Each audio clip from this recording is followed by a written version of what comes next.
নিচের দিকে টানবে আর তখনই পাতটা মিশে যাবে। তখনই আমাদের এখান দিয়ে সাপ্লাইটা চলে যাবে। এবার তুমি তাহলে আমাদের স্টার্ট পুশ বাটন দাও, তাহলে ঘুরছে ক্লিয়ার। এর মধ্যে একটা জিনিস নাই, আমরা কিন্তু এই মোটরটাকে রোটেটিংটা কন্ট্রোল করতে পারবো না, রোটেটিংটাকে কন্ট্রোল করতে পারবো না। যদি রোটেটিং কন্ট্রোল করতে হয় তার জন্য আমাকে আলাদা ডিভাইস লাগাতে হবে।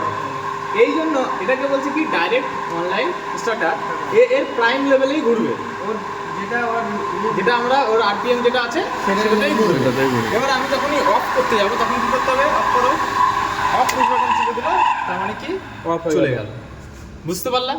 তাহলে এইখান থেকে এই মোটরটার কানেকশন নিচে এখানে এইটা এগুলো নিয়ে এসে খুলে এখানে বসে লাগিয়ে এটাকে এখানে লাগিয়ে এটাকে এখানে লাগিয়ে নিজে যেদিন করতে পারবা সেদিন কি হবে, তোমার কনফিডেন্স হাই।